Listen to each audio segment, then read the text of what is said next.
Hello my friends and welcome to today's video. I'm Jeanette with Vivo Vintage Designs. In today's tutorial we are going to create this painting you see here, and I will be using Fluid 100% cotton watercolor paper, my Muñoz pan paints, and the colors I'm using are yellow, raw sienna, green yellow, olive green, Van Dyke brown, and Naples yellow.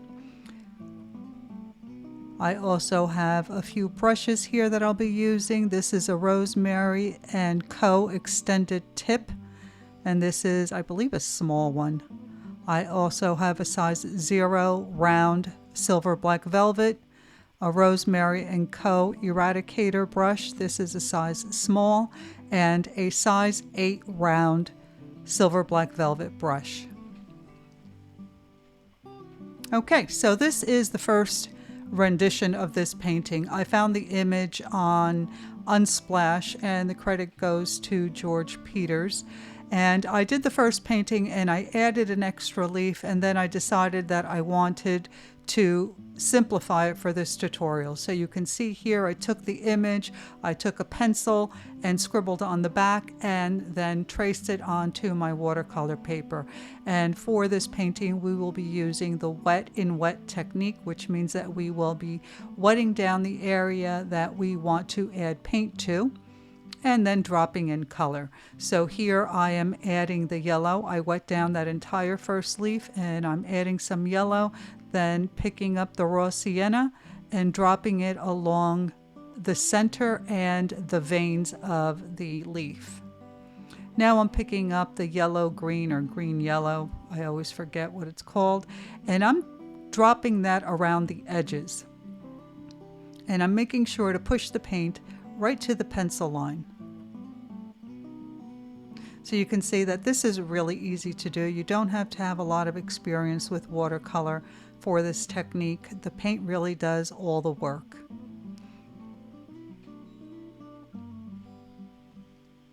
So just dot in your color here and there wherever you'd like. And of course, if you don't have these colors, use whatever you have in your palette that matches closest. Now I am wetting down the stem to this little branch, and I'm using the size 0 brush. I'm picking up that green yellow or yellow green, and I'm adding it to one side of the stem that I just wet down. And then I'm going to pick up a darker green, the olive green, and I'm going to add that to the opposite side of that stem. And then I'm just going to move the color around a little bit, and I can see I have too much water on here, so I'm just picking some of it up with my brush and dabbing it on my paper towel just to pick up a little bit of that extra moisture. And then I'm going to bring the paint down to the stems of the acorns and leaves. But you can see that by doing it this way, the colors just blend with the water and create some shadows and the highlights by themselves. Okay, so now because that leaf is wet, we are going to paint our first acorn.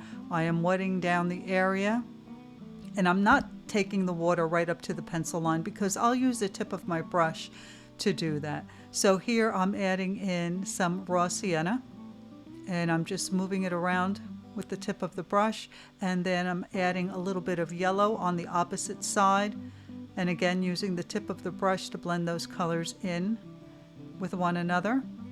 I also picked up a little bit of the Van Dyke brown, and I'm adding it on the left side of this acorn where there would be some shadow caused by the leaf on the left hand side.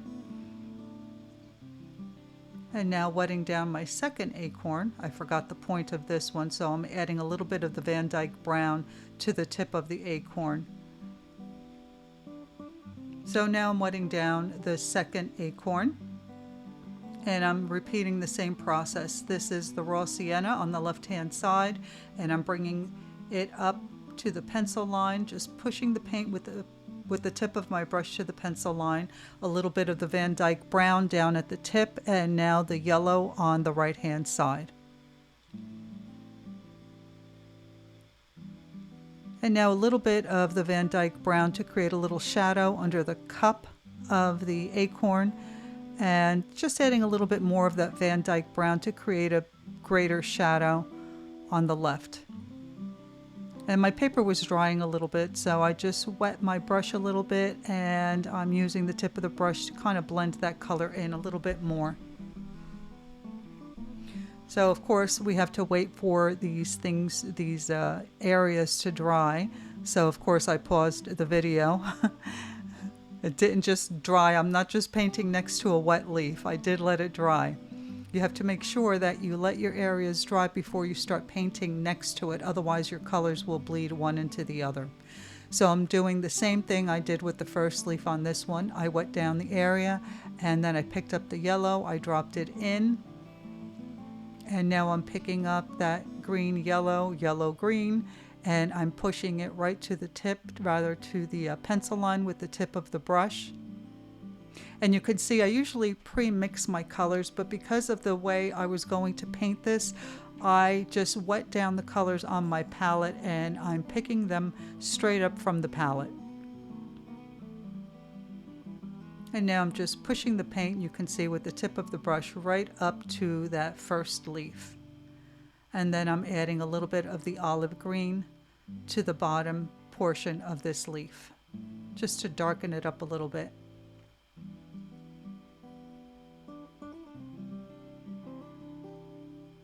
So now let's paint the cap of this acorn here. I'm wetting it down again.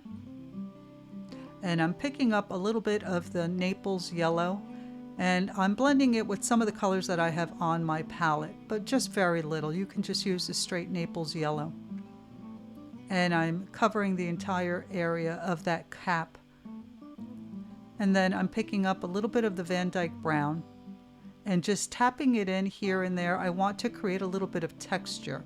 That's why I'm just using the tip of the brush to dot it in, and I'll come back and add another layer later on. But in the meantime, I'm just going to tap it in. I'm also trying to blend that into the stem so that I don't have any demarcation lines.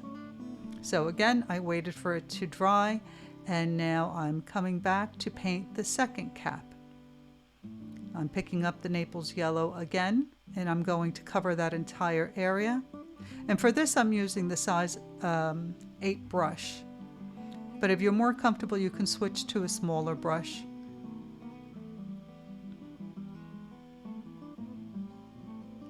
So you can see I've added the Van Dyke brown, and I'm just dotting in for a little bit of texture on my acorn cap. And I also added a little bit of the raw sienna, and then I'm blending it into the stem. Now here I want to add a little bit more color to this acorn, so I wet down the area again, and I picked up the Van Dyke brown and the raw sienna, and I'm laying them down one next to the other and on the right hand side. And I'm using the tip of the brush to blend those colors together to help them out a little bit. And you can see how nice that looks. So while that acorn dries, I am going to use the colors that I have on my palette, and I'm using this liner brush, and I am creating the veins. You can see I'm using an orangey mix. You can use the raw sienna in a heavier consistency than we dropped into the leaves while we were painting them, but make sure that your lines are very thin, very fine. And I'm just adding the veins, and you can see how that brings these leaves to life.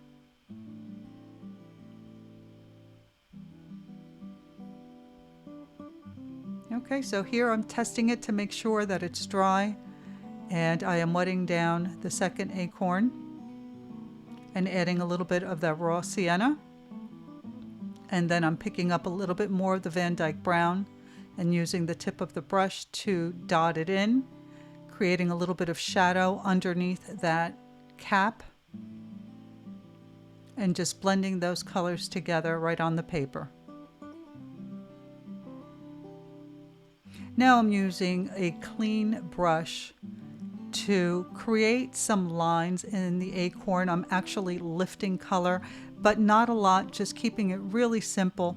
Just wanted to create a little bit of texture. You don't have to do that. Now I'm wetting down the cap of this acorn. I wanted to add a little bit more color and darken that up a little bit. So you can see I'm using the Van Dyke Brown and just dotting it in, and again blending that into the stem. And here I went beyond the line of the stem, so I'm using the eradicator brush to try and clean that up a little bit, but all I did was make it worse. I did have to wait for it to completely dry and then use the eradicator brush to clean that up as best I could, but you can see here that I went beyond the lines, and the eradicator brushes are great for cleaning up these types of mistakes. So here is the finished painting. I hope that you enjoyed this tutorial and that you give it a try. Check the description box for links to the products used, and please don't forget to like, comment, and subscribe. Thanks for watching, and I will see you in the next one. Bye!